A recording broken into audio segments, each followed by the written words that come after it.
Josh James is a hardcore hunter from the backwoods of New Zealand. I reckon my favourite weapon would have to be the longbow. There's heat steak if you know how to get it. Matt Tebbett is a British chef who loves foraging for wild food. Wild ingredients are everything to me.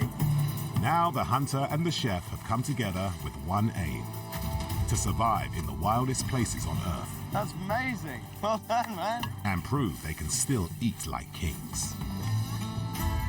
Oh, mate. They'll forage and hunt for everything they need to stay alive.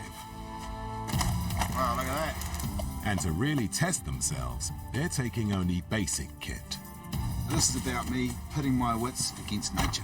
Damn it. Out here, God, you appreciate it. Every mouthful. What was the name of your restaurant? We made it!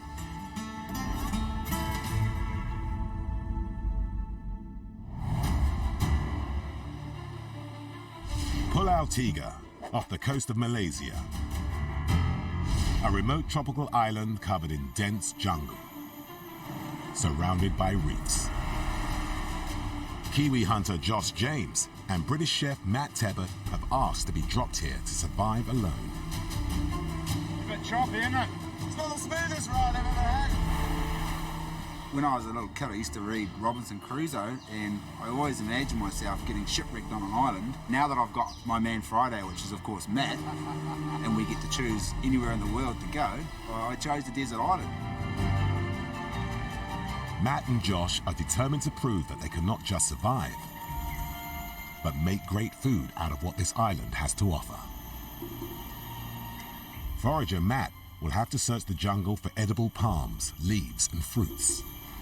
For hunter Josh, this sea holds stingray, barracuda, and shellfish. Very excited about this island because I think what it's going to deliver is all those Southeast Asian flavours that really get me going. I won't be happy until I can create restaurant quality food here on this desert island. There's a lot of predatory fish here. The kind of fish that big game fishermen target, but I'm just going to see if I can land one. Josh and Matt have asked the captain to come back for them in a week. Until then, they'll be surviving on their own. This is home, mate. Next 7 days. Whatever it may bring. They brought with them only the bare essentials for island survival. I've got some fishing equipment. I've got my mask, snorkel and fins, bows, arrows, a couple of knives. We've got a Dutch oven, and then in here, I've got a hammock. You ready, Wilson? I'll be Wilson. You look like Tom Hanks at the end of the film. First, they have to find out if the island is habitable. We do need water. That's key. Their best hope is inland. Jesus. Bit of an impenetrable jungle in there. With no map or compass, they're relying on Josh's bushcraft skills to find water. Bloody thorn plants all through here. Ow! Man, this is hard. This is not island paradise. Oh, there's a lagoon over there. It's not looking terribly flash. Looks like a big old cesspool. Oh, look. Look, see that? Some kind of giant lizard dived under the water. It does mean we're sharing the island with something. There could well be saltwater crocodiles here. Growing up to 6 meters, saltwater crocodiles are ambush predators that can strike at the water's edge. I'm just going to cautiously go down and see how brackish this water is. And try not to get eaten on my first day. Stay focused, Josh.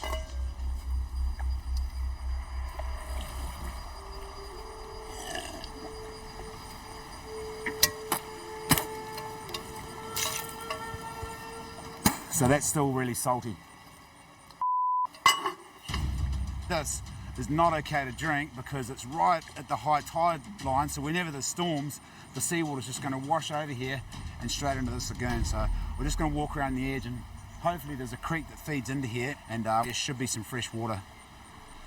Hopefully. This is not a good start. Without water, Dehydration will kill them in under 3 days. Here's our riverbed. Jeez. We're screwed, basically. That could be our island holiday come to a grinding halt. At some point, maybe during the rainy season, water will flow down here quite readily. Obviously, not that readily at the moment. We need to keep pushing on, so we'll push up another half a K. Josh knows their best chance of water will be further up the riverbed, but he has no idea how far. So, if we follow this up, we're going to find hopefully some pools. It's starting to get really hot. I have no idea what time it is. Shouldn't be this hard to find water. You're going to spend a day hacking down the forest to get anywhere. Big headache. You okay? Got a headache, eh? Huh? You got a headache. Yeah, I mean, my head was banging on the way in. You got a dry mouth? Yeah. Once you get a dry mouth, then you're basically screwed.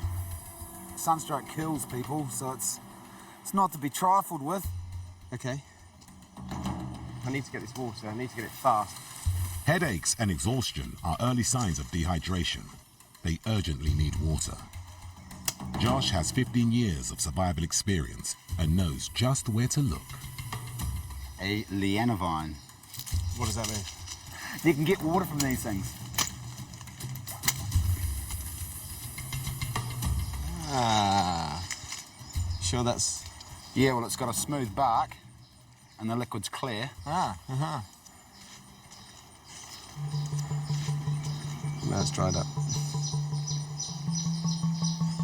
That's a desperate state. Let's go. You sure? Yeah. The liquid from the liana vine is enough to keep Matt going. 2 kilometers inland through dense jungle, they reach the source of the river. Water! Oh, that's a concern. There it is. Source of the Nile. It's fine, it's clean, it's not salty. We can drink it, we just need to boil it. Okay. Boil it for 3 minutes, bang. That's not salt water, so in my books, Cool. she's all good. Let's go and boil it. With water on the boil, Josh and Matt now have to set up camp before sundown. It's an interesting choice of knot. What do you call that one? I don't have a name currently for it. That's a chef special. Sorry.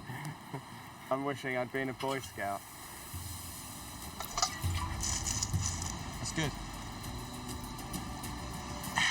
It's not the finest mineral water in the world, but it's good. Couldn't have come before time. Light fading fast, they set out in search of their first meal of the day. We're going fishing. We need some bait. Hermit crabs, bait. I've rigged up a basic fishing line rig.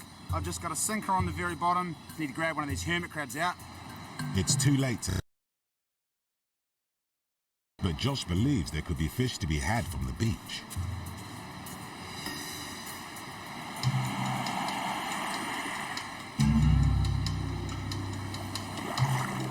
Anything on there, bro? A bit of weed. Oh, you caught some weed. No fear of us raping the oceans, that's for sure. Not catching, it's all right. Tomorrow, we're going to gear up and we're going to go snorkeling around the corner. Then we're going to get something to eat. At the end of day 1, they have water and shelter, but no food. They're a long way from living like kings. Look at that view. Fortunately, we can't eat the bloody view.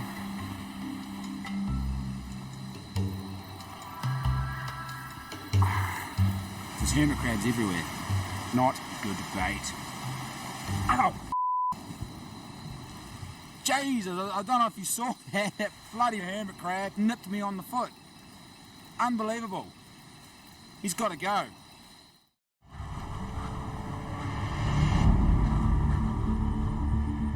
British chef Matt Tebbutt and Kiwi hunter Josh James have survived their first night on a remote Malaysian island.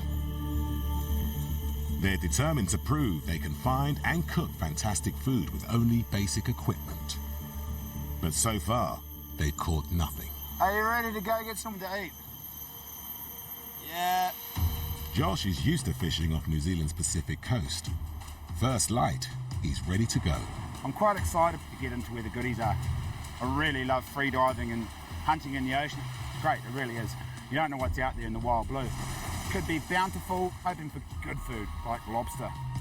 While Josh dives, Chef Matt sets off to scour the island. Look at all this rubbish.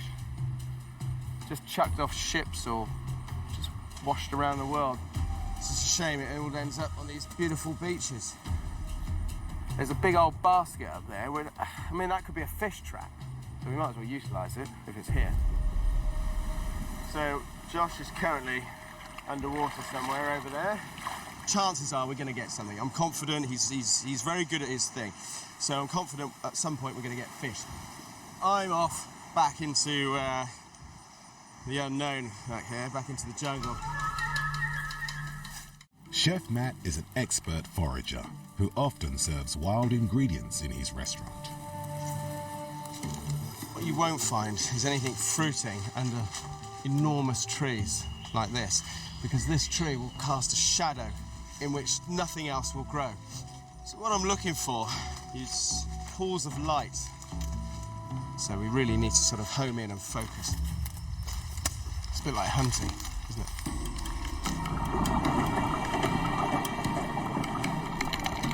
Oh.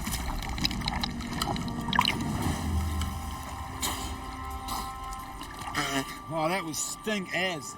The visibility is about maybe 2 feet. It's going to take me hours to find anything.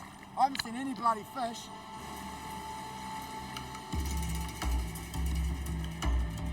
Man, this is hard. This is hard and horrible.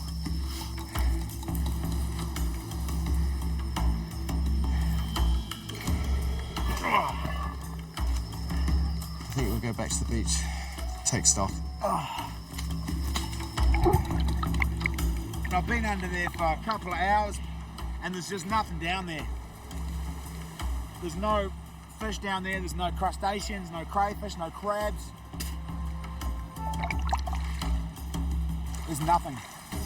We could be in serious trouble. Day 2 on Pulau Tiga. Josh and Matt have failed to find food on the island. They need at least 1,000 calories a day to stop their bodies burning their own fat reserves. The first step to starvation.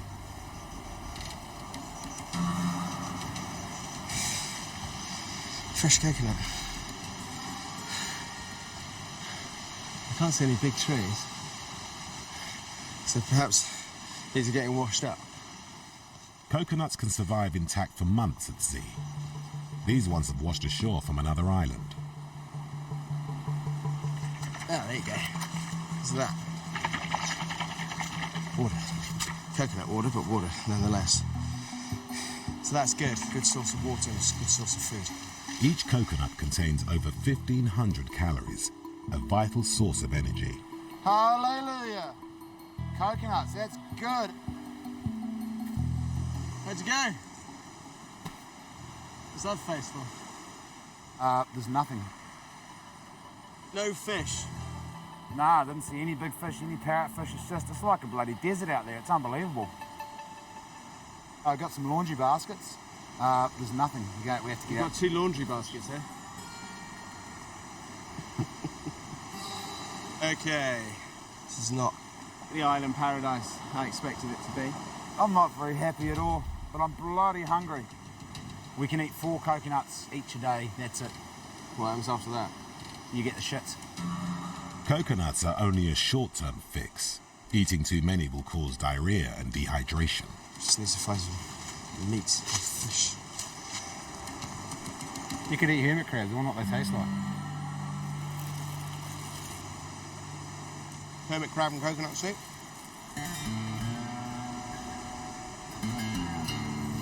To the beach. Hopefully they taste good. They should do. They're crabs.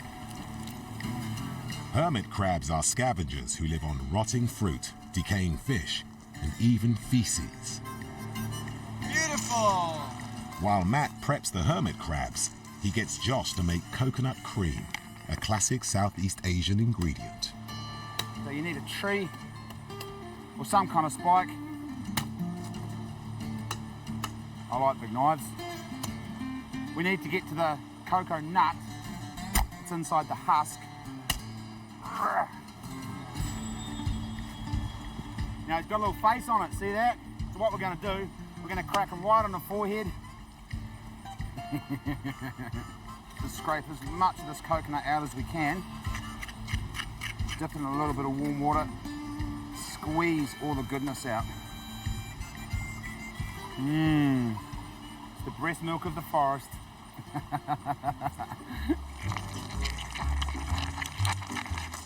So these, I'm going to treat them like mussels. I'm just going to chuck them in a really hot pan with the coconut. Very, very simple. Beautiful. Amazing. Start of a recipe. It's the start of why I'm here. That's enough. Lid on for about a minute or two. Have a seat. Here's the seat. There. And look. Ta-da! Perfect. You look awfully excited about this. I am excited. It's our first dinner, sitting on the beach, eating coconut crabs and looking at the sea. Amazing.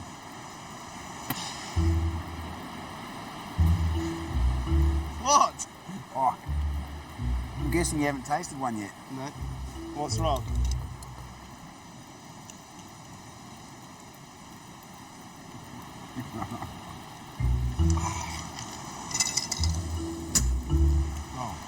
What is the Got a actual- really bitter aftertaste to it. Yeah, disgusting. It had to happen one day, bro. One day you had to have, you got to cook a bad meal once in your life. This is it. Thanks. Don't hold back. Unlike other crabs, the hermit's soft abdomen is full of bitter-tasting intestines. After 2 full days, the only edible things Matt and Josh have found are coconuts.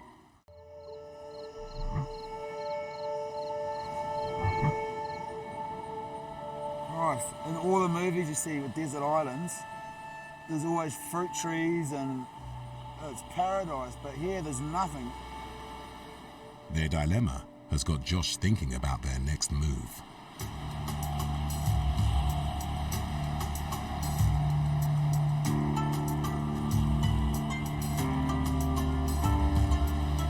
We need to be on that desert island, not this desert island.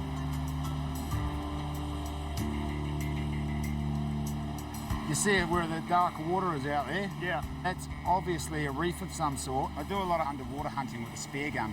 And my experience tells me that's where the predatory fish are going to be. That's where the lobster are going to be. I think so. We may have to build a raft or a canoe or some type of vessel to get us out to yonder goodness. All this land. We need to go all the way over We there. need to go over there to get to the good stuff.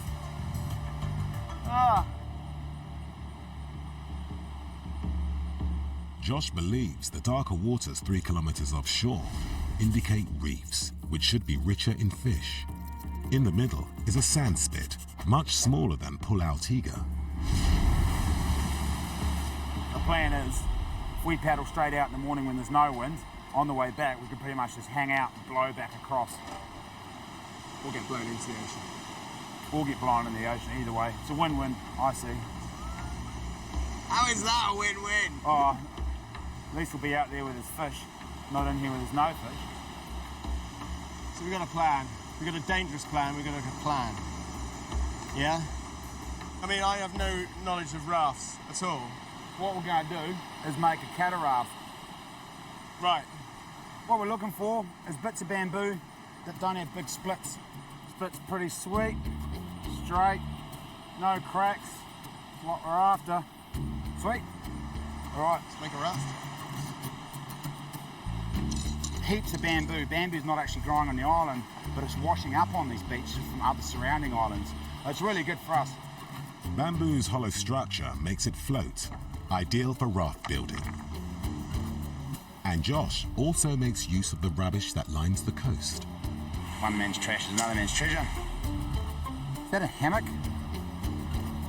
That's going to come in handy as well. Josh's design has a rectangular base with 2 bundles of bamboo strapped to the top. Water containers washed up on the beach provide extra buoyancy. We don't have a heck of a lot of lashing. We've got some old netting and a bunch of twine that we found in a roll. It's going to be a bit ragtaggle, but we should have enough to lash it all up.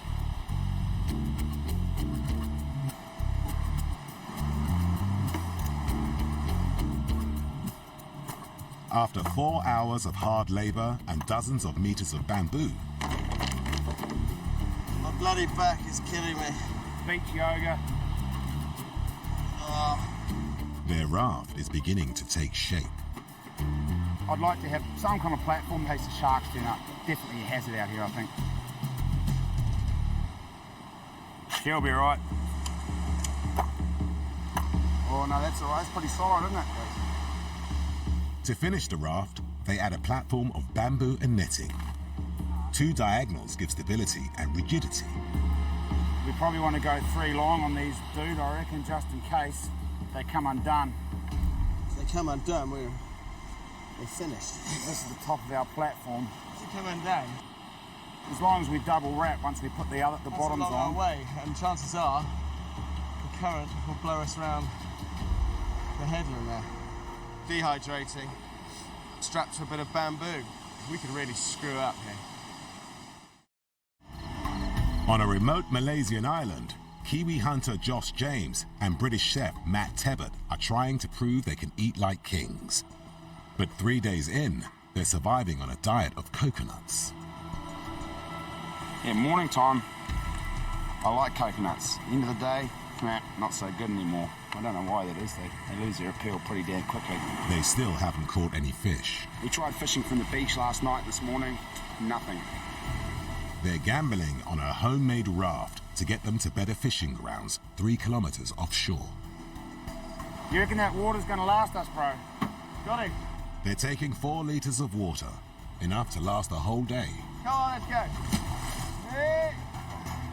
Oh, here we go, success. Keep it square, bro, keep it square.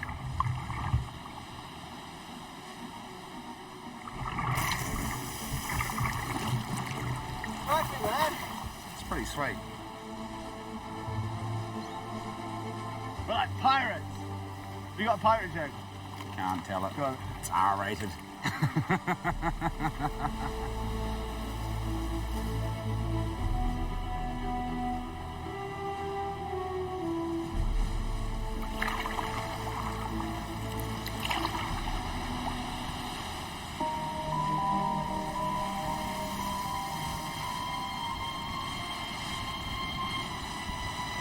Stinking wind.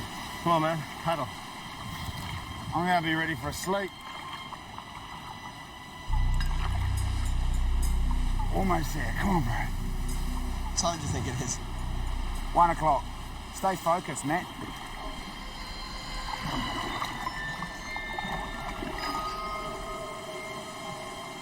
This wind's slowly picking up. You notice that? Just in the last half hour.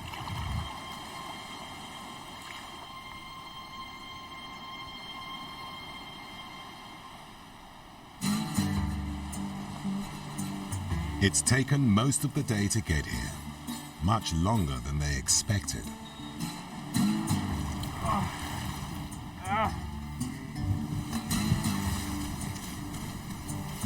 We made it! If we would have been an hour later, we would have been poked. What's the matter? There's nothing here. And there's certainly not going to be any water. Pull yourself together, man. Let's get something to eat. With no fresh water, this sand spit is uninhabitable. But it's now too late to make it back to Pulau Tiga before dark. The water we have is what we came with, which isn't a lot. Our time on this island is limited, Doesn't matter how bloody good the fishing is. Josh fishes the sea off New Zealand with a high-powered spear gun. Here, he has to improvise. Oh, we're just looking for a good, straight, skinny piece of wood to make a spear with. I'm going to use some of my slingshot rubber as an engine, so to speak, to drive the spear. A Hawaiian sling, it's called. But fingers crossed this is going to do the job. Bloody hope so. You're pretty hungry. Alright, now all we have to do is bind that to this end of the shaft.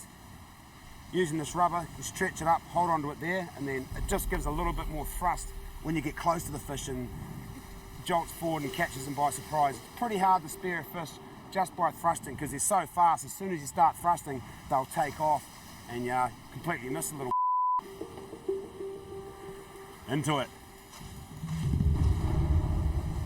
The sand spit protects the reefs from strong currents. This means less silt, clearer waters, and more fish.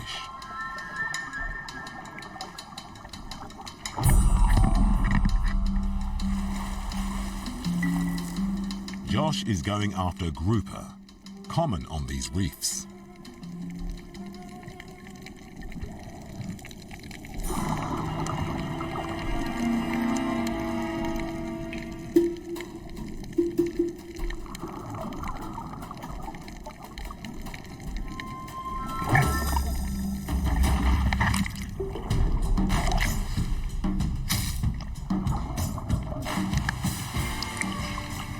Tidy. As Josh puts his fishing skills to the test, Chef Matt puts his foraging skills to use on the beach. The one thing that there is in abundance on this island is seaweed. This stuff is great. This is called green caviar or sea grapes, and you can see why.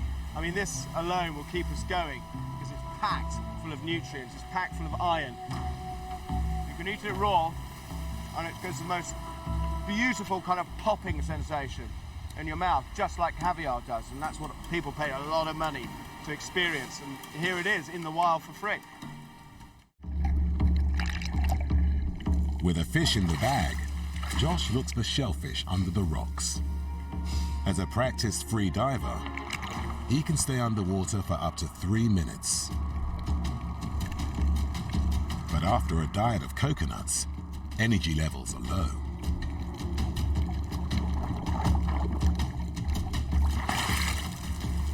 Finally found the crayfish. Little jammed under there, so I'm gonna have to get the spear in there. I wish I had a better breath hold.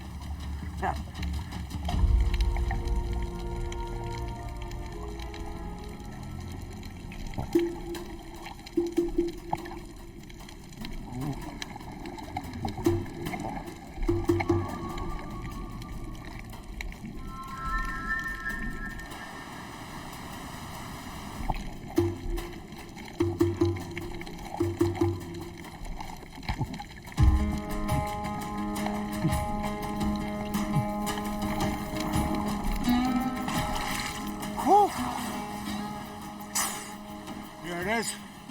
One quite colourful and very dead crayfish.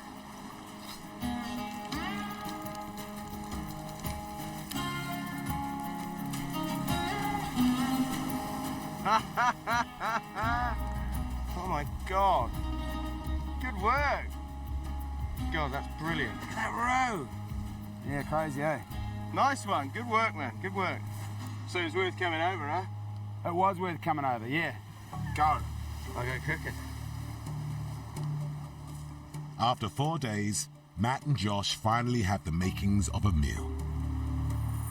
What I'm going to simply do is steam everything in one pot, and what that's going to give me is the most amazing, fresh-tasting seafood dish that you could possibly imagine. Here's the sea, here's the fish that came out of there. It's just magical. I mean, this, as for a chef, is as close to fresh as you can possibly get. All this lovely roe as well, which I'm not going to waste, because that's delicious. The lobster's eggs, or roe, is an expensive ingredient prized for its sweet, intense flavour. That's good.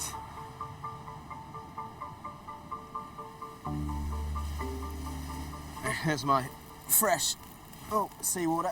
Then the seaweed's going to go in. That's going to form a really nice base layer, and it's going to steam all that fish beautifully. And then finally, this beautiful lobster. And I'm going to put that on the shell side down, so it's not going to cook too hard. I'm going to look at that in about 5-10 minutes, but I shouldn't imagine it's going to take much more than that. Right, you ready to eat? 4 days of coconuts, I'm pretty hungry. Ta-da! Oh, that looks good. Smell that. Beautiful. Can we eat it instead of looking at it? No, it smells amazing. That's seaweed. Have you eaten seaweed before? I'd rather eat the fish. Can I eat the fish, please? Oh, gorgeous. Try the meat. It's good. Sure beats coconuts. That grouper. It's bloody lovely. That's so soft. It's tender, isn't it? Oh my God, that's good. Yeah, try these. So these are sea grapes, and they burst in your mouth like caviar. Good, aren't they? Good texture, eh? Yeah. It takes ages and ages to put the simplest meal together. 4 days in one pot, basically. That's A lot nice. of blood, sweat and tears went into that. Well worth the effort. It's so much harder than I thought it was going to be. This isn't the kind of the tropical paradise that's going to throw food at you, and everything just takes it out of you because you're just lacking in energy, really. But that's You great. must be knackered, you poor. All of that chopping and stirring, poking. I really feel for you. Bloody hell. All right, fair enough. You're gonna see right here, there's no rain coming. I can check out and I can go to sleep safe in the knowledge I've got energy to get me back over the other side. With no more fresh water, Matt and Josh must leave the sandspit at first light and return to their camp on Pulau Tiga. To try and speed up their return journey, they make a sail from Matt's hammock. It's good, wind's blowing straight over the mainland. On the way, Josh anchors the raft to the reef with a rope so they can have another go at fishing. Just managed to tie her off on the reef here. Huh? As long as the raft gets continuous pressure in the current, we should be okay. If they can't catch fish to take back to Pulau Tiga, they can end up with nothing but coconuts for the rest of the week. So Josh is currently nowhere to be seen, so I'm going to do a spot of fishing of my own. Nobody's going to interrupt me, nobody's going to tell me that I'm doing it wrong, and I'm going to enjoy the peace and quiet. Bum, bum, bum, bum. Bum, bum, bum, bum. I haven't heard from Josh for a while. He should be poking his head up by now, shouting at me for something. A knife. Bait, give me bait. Give me something, give me a knife. No. I know, been away with him. Hang on. Right. Okay, now we got a problem. We bloody come a trip. Surround the reef. Josh! Josh's makeshift anchor has failed. Josh! Matt is now drifting towards open water. Josh! Josh! And Josh is nowhere to be seen.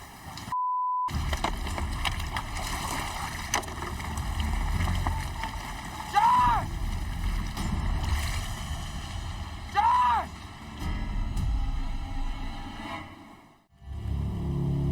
Chef Matt and Bushman Josh came to a remote island off the coast of Malaysia, determined not to just survive, but to live like kings.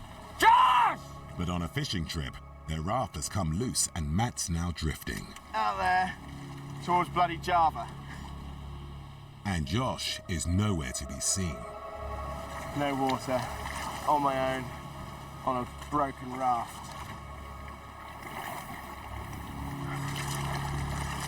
Not good.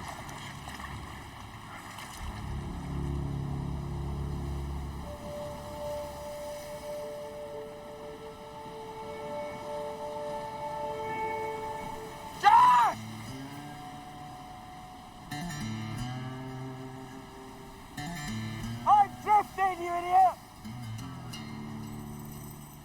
I guess that's our fishing trip over. Better go save him, mate.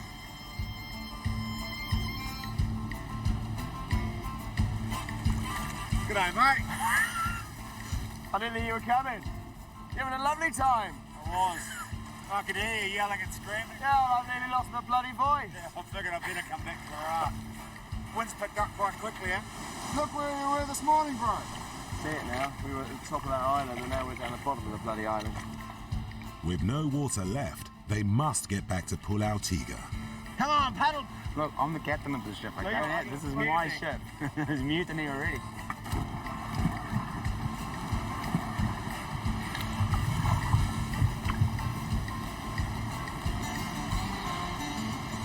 We made it!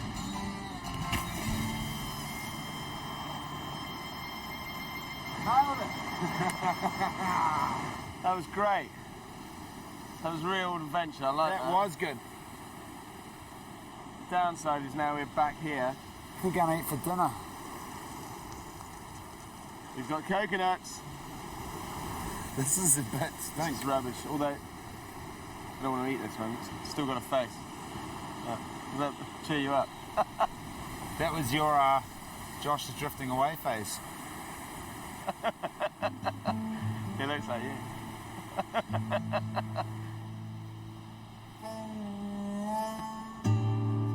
Back on Pulau Tiga, the first task is the long trek to get water. This is a long way to come for some water. I'm gonna have just a nose down here. Gonna look for some more plants. Oh my God. Oh my God, that's amazing. This is something quite special, quite unique. This is called a nibong palm. And the bit you eat is about 1 metre from the top. It's a vegetable, but it's no ordinary vegetable.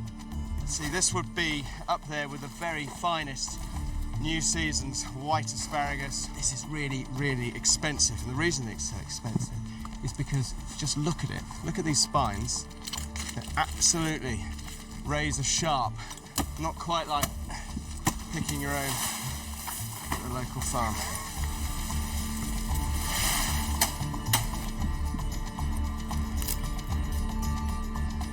There you go. That's what we're here for. Delicious. Absolutely delicious. Almost like a nut. Very soft, kind of macadamia nut. The nibong palm is an expensive delicacy in Malaysian food, reserved only for special occasions. Delicious, isn't it? Oh, mate, it's really good. It's also going to be a fantastic accompaniment to any fish. I reckon at night, because it's a full moon, Yeah. I reckon there'll be fish coming into the tide pools. We could probably catch a crab or two. We go down tonight under the moon. Yeah, okay. There's little else option, isn't there? During a full moon, the tide will go out further than normal, revealing more of the island's rock pools. You can't really see what you're looking at, It's can really you? hard to see, doesn't it? Yeah. This is just as hard as everything else this week. With just a knife, their plan is to collect shellfish.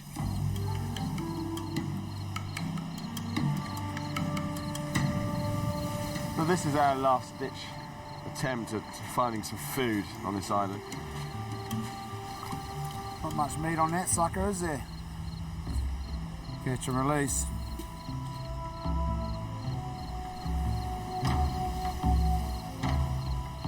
Stingray! What do you got? Bloody hell, what's that? Stingray! Good shot. Josh has trapped a potentially lethal stingray. Watch your legs, in case it flips. The tail is barbed and venomous. Yeah. There you go. It was well worth coming down here. Happy? That's really good. It's a decent size, isn't it? Yeah. Yeah, that's good. A real turnaround in no time at all. But such is life out here. At 3 kilos, the stingray is their biggest catch yet. At first light, Matt goes in search of ingredients to turn the stingray into the restaurant-quality meal he's been planning. This will be a really good area to look for fruit trees. This plant is directly under the sun, and it looks a little bit different to all those around it. It's got a different leaf structure. Crunching the leaf up. And there we go. It's a curry leaf. And a few of those thrown into some hot oil and some coconut milk. That'll be just beautiful. And a citrus taste to any dish. Now Matt's got the Southeast Asian flavors he's been hoping for. One thing you need to be careful of cooking in the wild is contact with all these kind of dangers. Everything's got a defensive mechanism. Everything wants to kind of hurt you or kill you. And it's perfectly natural, but it's something that we kind of are separated from. Josh makes more coconut cream and brings a touch of civilization to their final meal. I'm gonna make bamboo spoons. Till now, we've just been getting by, you know? We've been surviving. We've been doing little other than sticking things in fire, and any old monkey can do that. But that's not why I'm here. This is one stage I don't want to cock up.